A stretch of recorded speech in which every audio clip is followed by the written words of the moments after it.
The USA has just attacked Venezuela. The goal of this mission seems crazy. At 3 a.m. Venezuelan time, USA planes began to destroy all known positions of Venezuelan air defenses, but surprisingly also military bases. The Venezuelan government immediately declared a state of emergency. Shortly after that, at least 9 AH-64 and CH-47 helicopters were seen above Caracas, meaning special forces are coming in hot. The target, Venezuelan President Maduro. The units used in this raid are not known, but for this mission, Navy SEALs and Rangers seem like a certain bet. President Maduro was captured by special forces and is now being flown to the USA.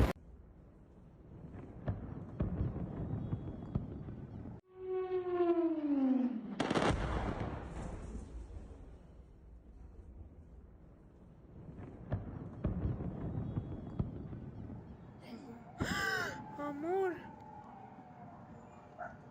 Ay, no. Mira eso. ¿Qué? Mira esa mierda, marico. Mierda, marico. 1, 2, 3, 4, 5, 6, 7, 8.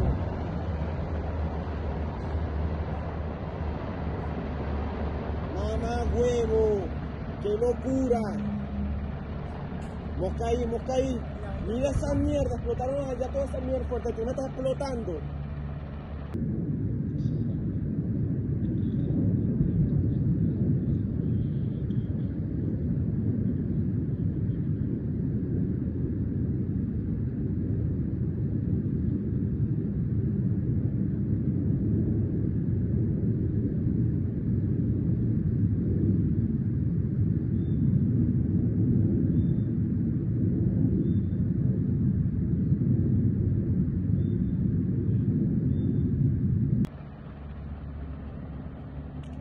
Mierda, marico, se prendió el peo en esta mierda, ¿oyó? Huevo.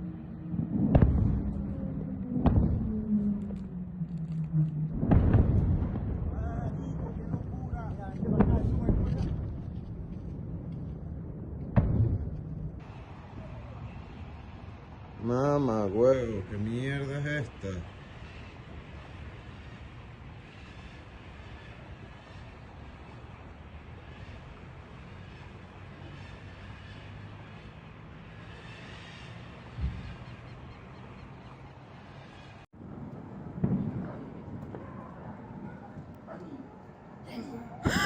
Amor. Ay, no. Mira eso.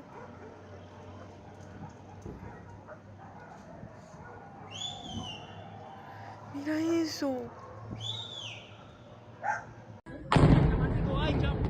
Mano, ay. Marico. Mamá, huevo, yo, Juan, casi no suena muy duro, ¿viste?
I'd like to welcome now our Chairman Raisin Kane, to give a few more details about the operation. Mr. Chairman.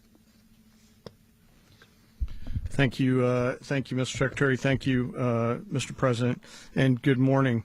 Last night, on the order of the President of the United States and in support of a request from the Department of Justice, as the President said, the United States military conducted an apprehension mission in Caracas, Venezuela, to bring to justice two indicted persons, Nicolas and Cecilia Maduro. This operation, known as Operation Absolute Resolve, was discreet, precise, and conducted during the darkest hours of January 2nd, and was the culmination of months of planning and rehearsal, an operation that, frankly, only the United States military could undertake. What I'd like to do this morning is talk to you through some of the preparation and the details without compromising any of our tactics, techniques, and procedures. There is always a chance that we'll be tasked to do this type of mission again. Our interagency work began months ago and built on decades of experience of integrating complex air, ground, space, and maritime operations. While the past 2 decades have honed the skills of our special operations forces, this particular mission required every component of our joint force, with soldiers, sailors, airmen, Marines, and Guardians working in unison with our intelligence agency partners and law enforcement teammates in an unprecedented operation. We leveraged our unmatched intelligence capabilities and our years of experience in hunting terrorists, and we could not have done this mission without the incredible work by various intelligence agencies, including the CIA, NSA, and NGA. We watched, we waited, we prepared, we remained patient and professional. This mission was meticulously planned, drawing lessons from decades of missions over the last many years, many missions over these last many years. This was an audacious operation that only the United States could do. It required the utmost of precision and integration within our joint force. And the word integration does not explain the sheer complexity of such a mission. An extraction so precise it involved more than 150 aircraft launching across the Western Hemisphere in close coordination, all coming together in time and place to layer effects for a single purpose: to get an interdiction force into downtown Caracas while maintaining the element of tactical surprise. Failure of one component of this well-oiled machine would have endangered the entire mission, and failure is never an option for America's joint force. Those in the air over Caracas last night were willing to give their lives for those on the ground and in the helicopters. Let me talk a little bit about the preparation. After months of work by our intelligence teammates to find Maduro and understand how he moved, where he lived, where he traveled, what he ate, what he wore, what were his pets, in early December, our force was set pending a series of aligned events. Key was choosing the right day to minimize the potential for civilian harm and maximize the element of surprise, and minimize the harm to the indicted personnel so, as the President said, they could be brought to justice. And as the President said earlier today, weather in Venezuela is always a factor this time of the year. And over the weeks through Christmas and New Year's, the men and women of the United States military sat ready, patiently waiting for the right triggers to be met and the President to order us into action. Last night, the weather broke just enough, clearing a path that only the most skilled aviators in the world could maneuver through. Ocean, mountain, low cloud ceilings, but when tasked with a mission, this organization does not quit.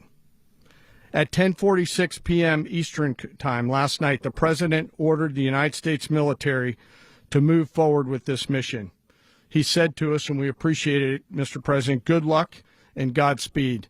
And those words were transmitted to the entire joint force. Over the course of the night, aircraft began launching from 20 different bases on land and sea across the Western Hemisphere. In total, more than 150 aircraft, bombers, fighters, intelligence, reconnaissance, surveillance, rotary wing were in the air last night. Thousands and thousands of hours of experience were airborne. Our youngest crew member was 20, and our oldest crew member was 49, and there's simply no match for American military might. As the night began, the helicopters took off with the extraction force, which included law enforcement officers, and began their flight into Venezuela at 100 feet above the water. As they approached Venezuelan shores, the United States began layering different effects provided by Spacecom, Cybercom, and other members of the interagency to create a pathway. Overhead, those forces were protected by aircraft from the United States Marines, the United States Navy, the United States Air Force, and the Air National Guard. The force included F-22s, F-35s, F-18s, EA-18s, E-2s, B-1 bombers, and other support aircraft, as well as numerous remotely piloted drones. As the force began to approach Caracas, the Joint Air Component began dismantling and disabling the air defense systems in Venezuela, employing weapons to ensure the safe passage of the helicopters into the target area. The goal of our air component is, was, and always will be to protect the helicopters and the ground force and get them to the target and get them home. As the force crossed the last point of high terrain where they'd been hiding in the clutter, we assessed that we had maintained totally the element of surprise.